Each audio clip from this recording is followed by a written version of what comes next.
Salve, salve nação alvinegra, começando mais um vídeo aqui no canal John do Timão. Então se você for novo, já se inscreve, deixa o like para fortalecer, que hoje é sexta-feira, hoje é dia 10 de junho, tá? O Corinthians entra em campo amanhã contra a equipe do Juventude, certo? Vou trazer aí as principais atualizações para vocês, tem bastante novidade, certo? E desde já, rapaziada, peço que me sigam nas redes sociais, tá? Instagram, TikTok, Quai, @John do Timão, só dar um salve lá. Fechou, minha família? Já vamos pra cima, que hoje, apesar de ser sexta-feira, o John tá trabalhando bastante, viu? Diferentemente de alguns profissionais aí do Corinthians. Rapaziada, antes, tá? Até antes de começar, tava pesquisando aqui sobre o mercado da bola e tudo mais, algumas notícias do mercado internacional principalmente, e vi que o São Paulo estava interessado em trazer o Lucas Moura de volta. O Lucas Moura tá no Tottenham, tal, revelado pela base do São Paulo, beleza. Até aí, tranquilo. Fui ver, o Lucas tem desejo de continuar no Tottenham, tal, aquela conversa. E aí fui ver. E a dificuldade do São Paulo é porque eles têm uma dívida de 700 milhões de reais. Falei, ô louco, 700? A lembrança que eu tenho é que o São Paulo tinha uma dívida de 400 milhões de reais, quase 500, já está em 700. Fui pesquisar. São Paulo simplesmente está fazendo o que o Corinthians fez há um tempo atrás. Tava com a dívida que já era grande, foi só aumentando. Uma média de 100 milhões de reais por ano, que ia aumentando a dívida do São Paulo. E tá em 700. Falei, caramba. Aí o São Paulo foi nessa janela, trouxe o Nicão, trouxe o Patrick, trouxe o Alisson, trouxe o Rafinha, trouxe não sei quem. E a mídia simplesmente não abriu a boca. Agora eu pergunto, se o Corinthians faz uma contratação, qual que é a manchete? Apesar das dívidas, Corinthians faz contratação. Pro Corinthians que deve 900 e o São Paulo deve 700, qual que é a diferença? Eu devo 7, você deve 9. Os dois não tá devendo? Por que só quando o Corinthians contrata que é todo esse auê? Tá? Só essa dúvida mesmo que eu tinha, rapaziada, porque pelo amor de Deus, cara, é só o Corinthians que faz coisa errada. Obviamente que eu não tô feliz com a dívida do Corinthians. Isso daí a gente tem que pontuar sempre, tá? Pontuar sempre. Para mim, essa diretoria deveria ser responsabilizada, a gestão do Andrés, as gestões anteriores, tudo isso que a gente já debateu um monte de vezes. Mas assim, já que todo mundo tá com dívida, por que só o Corinthians não pode contratar? Só quando o Corinthians traz jogador que vira essa ladainha. Certo, rapaziada? Comentem aí a opinião de vocês. Bom, atualização importante, tá? Pro pessoal que gosta de comparecer na Neoquímica Arena.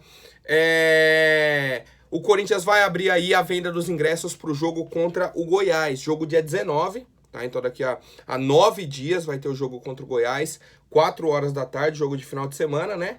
Jogo de final de semana, domingo, 4 horas da tarde. Pegar os horários aqui pra vocês.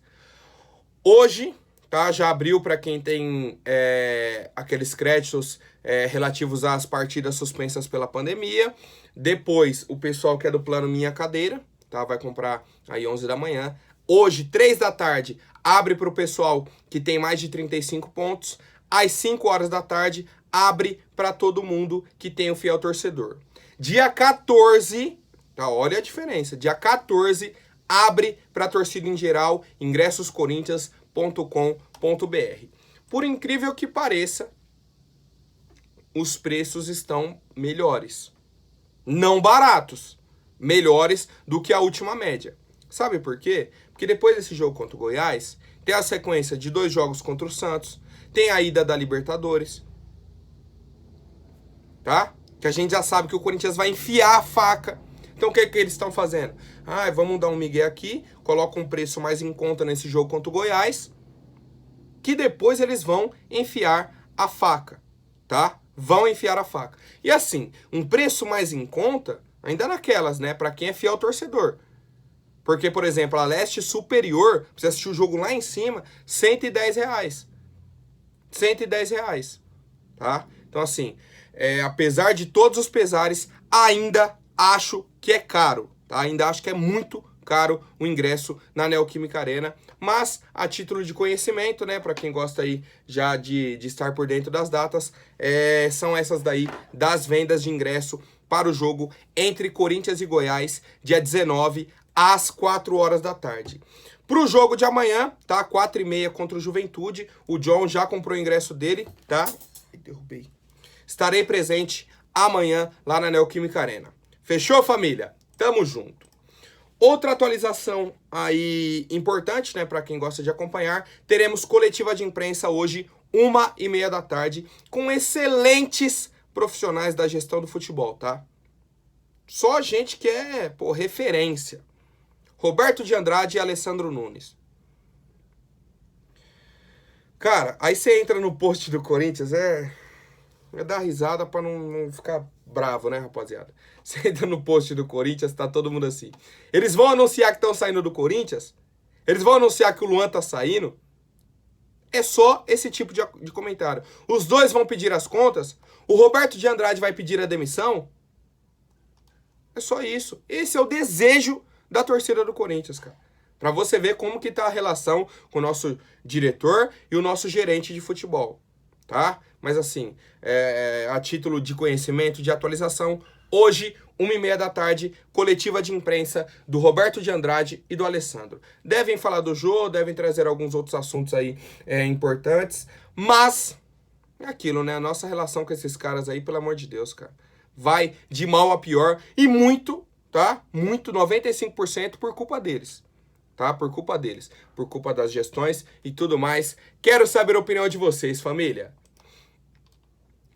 Bom, agora trazendo uma atualização aí sobre o Campeonato Brasileiro. Ontem, né, tivemos aí os 2 últimos jogos da 10ª rodada. Palmeiras goleou a equipe do Botafogo, tá, no Allianz. E o São Paulo empatou fora de casa com o Coritiba, lá no Couto Pereira, né, 1-1 o jogo.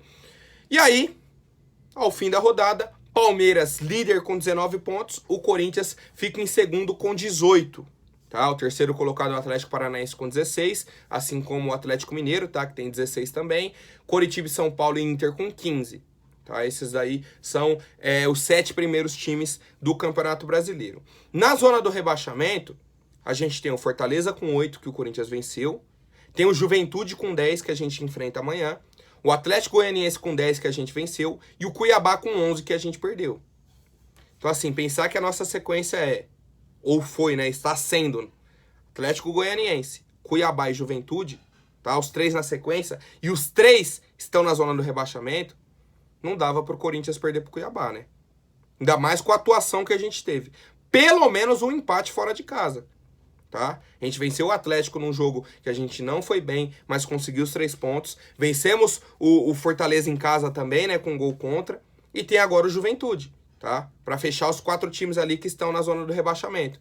O outro time, o primeiro fora da zona, é o Avaí, que a gente venceu também. Então, assim, contra os times de baixo, tem que fazer o resultado, tá? É o que a gente espera para amanhã contra o Juventude. Campeonato passado contra o Juventude, o Corinthians empatou em casa e perdeu fora. Tudo bem que a derrota fora, na última rodada já, não mudava mais nada pro Corinthians e ainda rebaixou o Grêmio, foi assim, deu aquele alento pra gente. Mas, se a gente olhar o saldo, se terminar uma ida e volta contra o Juventude com empate em casa e derrota fora, é difícil, viu? É difícil. E mais, o campeonato tá muito embolado. O líder tá com 19 pontos. O último colocado tá com 8. 11 pontos de diferença, tá? Uma diferença muito pequena. Muito, muito pequena. Pensar que o Fortaleza tá com 8 pontos aí, o outro é o Juventude que tá com 10. Do Juventude, que é o 19º colocado, pro primeiro, são 9 pontos. Então, assim, é muito, muito, muito apertado, tá? Muito apertado. O campeonato como um todo. Então, assim, mais uma vez eu reitero, esses pontos de agora valem o mesmo tanto que os pontos das últimas rodadas. Então, vamos focar, vamos aperfeiçoar para fazer os pontos agora, tá? E não precisar ficar correndo lá na frente, tá? Não precisar ficar correndo lá na frente. Quero saber a opinião de vocês, família. Como que vocês imaginam o fim da próxima rodada aí, que temos o jogo entre Corinthians e Juventude? E aí, né, já entrando nesse assunto, tivemos ontem o treinamento no CT, tá? No CT Dr. Joaquim Grava. Um ponto extremamente positivo. Eu havia comentado no vídeo de ontem, William, João Vitor e Fagner retornaram aos treinamentos, treinaram normalmente, podem ser novidades no jogo de amanhã. E aí, quem retornou ontem para os treinos foi o Maicon. Pô, se a gente pensar que a gente pode ter João Vitor de volta, Fagner de volta, Maicon de volta, William de volta, pô, são reforços e tanto, tá? Para nossa equipe. Dos que estavam machucados, eram 6, lembram? Falei, o William voltou, João Vitor voltou, Maicon voltou, o Jô, vou falar mais à frente, e só quem segue contundido é ele, Luan. Só o Luan segue no departamento médico com um incômodo no quadril, tá? Só o Luan segue aí o tratamento dele. Dos jogadores da base que complementaram a atividade, o centroavante Felipe Augusto e o atacante Wesley, tá? Fizeram aí esse complemento. O pessoal que atuou mais de 45 minutos com o Cuiabá fez um trabalho de recuperação física à parte com o Antônio Ascensão, tá? Que é nosso preparador físico. Os demais fizeram um treino tático de finalização e cruzamento. Vitor Pereira, pelo amor de Deus, faz um treinamentozinho defensivo de escanteio. E ofensivo também, né? Porque a gente tava perdendo pro Cuiabá, falta lateral escanteio. Pô, em quem que a gente vai cobrar? Gil! Toda a bola era no Gil. Aí eu pergunto. Pô, o Gil fez um gol de cabeça no Paulistão. Acho que foi até contra o Guarani, não foi? Não lembro agora, nas quartas de finais do Paulistão. Mas o fundamento de cabeceio do Gil é péssimo. É péssimo. E a bola aérea do Corinthians é no Gil. É no Gil.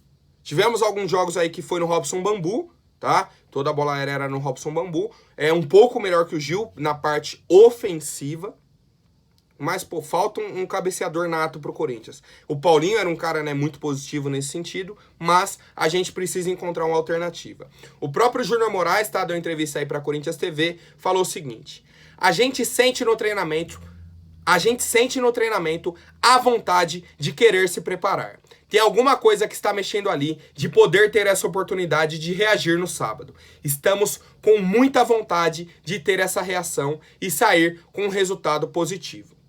Um possível time para sábado, tá? Para a gente ter aí, né, uma prévia dessa escalação seria Cássio, Fagner, tá? Retornando aí, João Vitor e Raul Gustavo e o Lucas Piton na esquerda.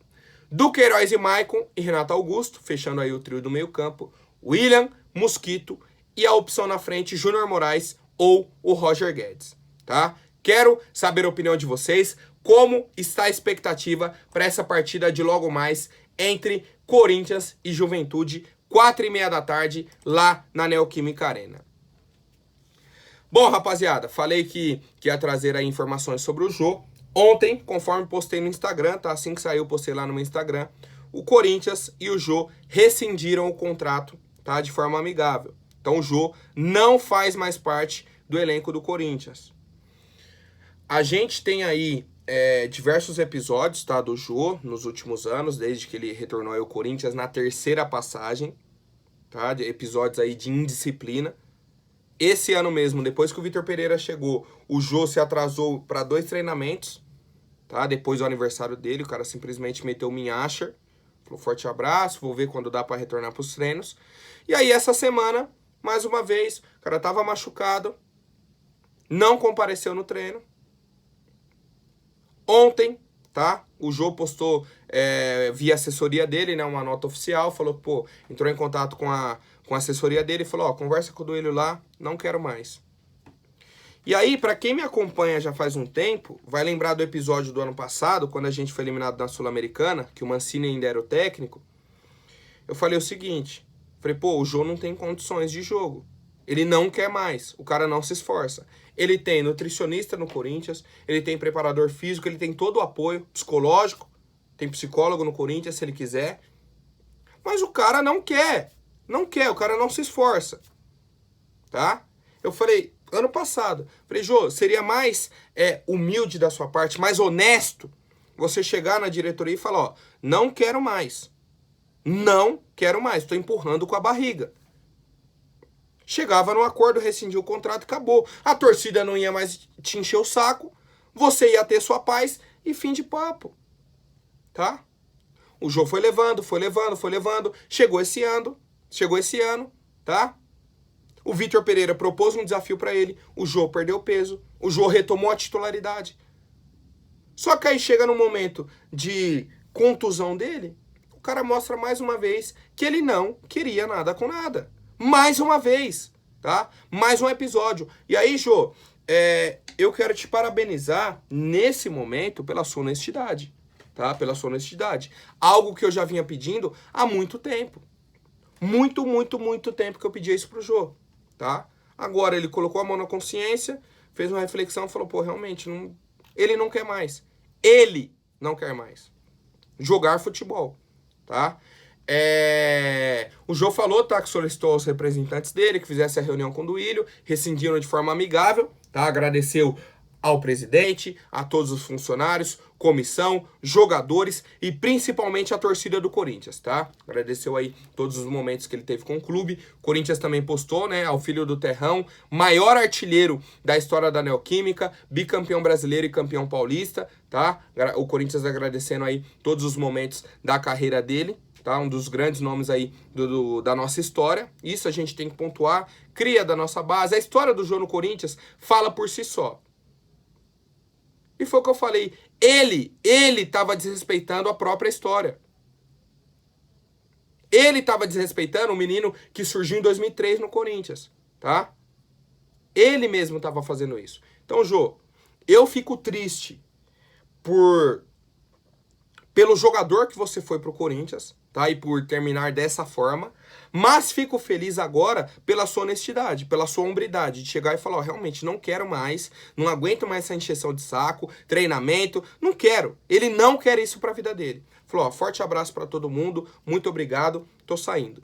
E aí, como foi uma rescisão de forma amigável, o Corinthians não tem mais que pagar os salários dele, né? Ele tinha mais 18 meses de contrato, falou, ó, fica aí pro Corinthians, tchau, obrigado. O que ficou de dívida é que o Corinthians já devia pra ele há muito tempo. De luvas e tudo mais, coisas atrasadas, o Corinthians ainda tem que pagar. Mas o que tinha de contrato daqui até o fim de 2023 não existe mais. Certo, rapaziada? Quero saber a opinião de vocês.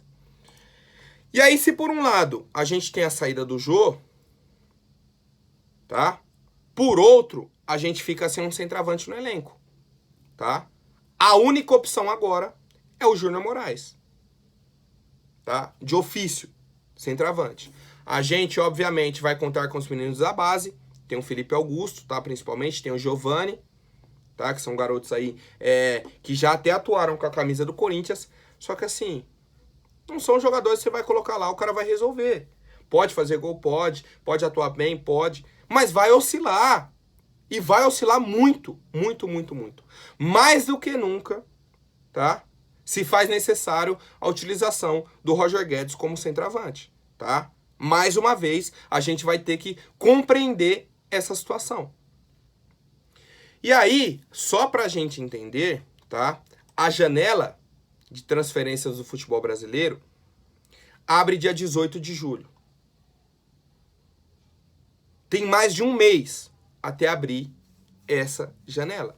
E a gente tem mata-mata da Copa do Brasil, mata-mata da Libertadores, jogos decisivos do Brasileirão. Num elenco que já é considerado curto, tá? E aí? A culpa é do treinador? Que não vai ter mais não tem uma outra opção para jogar de centroavante? A culpa é do Roger Guedes? A culpa é de quem? Eu fico feliz pela saída do Jô, porque é um cara que não queria mais jogar. Só que agora a gente tem que olhar para o nosso elenco. Como que vai ficar a situação? Até o dia 18, a gente tem o Júnior e a gente pode utilizar o Roger Guedes. Nesse período, tá? Como eu já falei, tem Copa do Brasil, tem Libertadores e jogos do Brasileirão. No mercado, hoje, qual seria a alternativa para o Corinthians? Ou a gente traz jogador da Série B, ou jogadores da Série A que fizeram menos de 7 partidas. Tá? São essas as opções pro Corinthians. Eu, John do Timão, iria atrás de algum centroavante da Série B. Porque o salário do Jô é 700 mil reais. Não é possível que você não consegue um jogador na Série B muito abaixo desse salário. Pagando 100, 150 mil reais. Muito abaixo desse salário do Jô. Tá? Muito abaixo. Então, assim, alternativas existem. Tá? Só que aí é o trabalho de quem? É do Roberto de Andrade, é do Alessandro. De ir na Série B e garimpar. Falar, pô, tem 4, 5, 6 opções aqui. Vamos sentar com o Vitor Pereira, apresentar as opções, ver quem que ele gosta, quem que ele não gosta. Tem os analistas aí no Corinthians, analista de scout, não sei o quê. Pega esses caras, analisa a Série B do Brasileirão. Eu tenho certeza que tem algum centroavante bom que pode ajudar o Corinthians. E peço até algumas sugestões para vocês. Para quem acompanha mais a Série B. John, tá o cara aqui, é bom de bola. Mandem os nomes aí. Mandem aí sugestões de quem vocês contratariam. Obviamente, dentro da realidade do Corinthians e principalmente da Série B. Da Série A, o cara não pode ter feito 7 jogos. Fez o 7º jogo, não atua mais por nenhum clube. Quero saber a opinião de vocês, família. Agora, rapidinho, antes da última notícia, vou pedir para quem não for inscrito, se inscreva aí embaixo e já deixem o like para fortalecer. Rapaziada, saiu esses dias aí na imprensa, tá? O interesse do Corinthians em contratar o Anderson Talisca, tá? Principalmente na imprensa da Arábia Saudita e na imprensa turca, tá? Que o Anderson Talisca jogava no Besiktas, depois foi pro futebol árabe. Surgiu, não, que o Corinthians entrou em contato de novo com o Anderson Talisca e não sei o que, para contratar ele na janela no meio do ano. O Anderson tem mais 2 jogos aí no futebol, no Campeonato Saudita. Depois viria para o Brasil passar as férias, e aí o Corinthians tentaria conversar com ele para ele rescindir o contrato e tudo mais. E aí o Jorge Nicola entrou em contato com o próprio Anderson Talisca, e ele falou o seguinte: nesse momento não passa de uma especulação da imprensa. Não existe negociação, tá? Ele falou, ó, não tô sabendo de nada, nem do Corinthians, muito menos do Botafogo, tá? Que chegaram a falar também que o Botafogo estaria interessado nele, né? Não tem nada disso. E pior, a situação do Anderson Talisca é muito complexa. Ele tem contrato até 2024, tá? Com o time dele. Ele tá avaliado em 11 milhões de euros e o salário dele é de 5 milhões de euros por temporada. Vamos fazer uma conta bem rapidinha aqui. Colocando o euro, arredondando para 5 o euro, tá? Para 5. Se o cara ganha 5 milhões de euros por temporada, já daria 25 milhões de reais. Se você dividir por 12 meses, já dá mais de 2 milhões de reais por mês. Isso o euro a gente colocando a 5. E tá mais o euro, tá? Tá mais o euro. Já daria mais de 2 milhões de reais por mês o salário dele. Hoje o maior salário no Corinthians é de 1 milhão, tá? Que seria do William, seria desses jogadores aí, do Paulinho. Pagar 2 milhões já aperta, cara. Aperta e muito, tá? Então, assim, é muito difícil o Anderson Talisca sair primeiramente do clube dele e depois fechar com o Corinthians. Certo, rapaziada? Certo? Muito, mas muito difícil mesmo. O Corinthians deve procurar outras opções para centroavante aí no mercado, tanto no mercado nacional quanto no mercado internacional. Quero saber a opinião de vocês, família. Por hoje é isso. Amanhã eu volto com mais notícias sobre o nosso Coringão. Até mais, um forte abraço e vai Corinthians!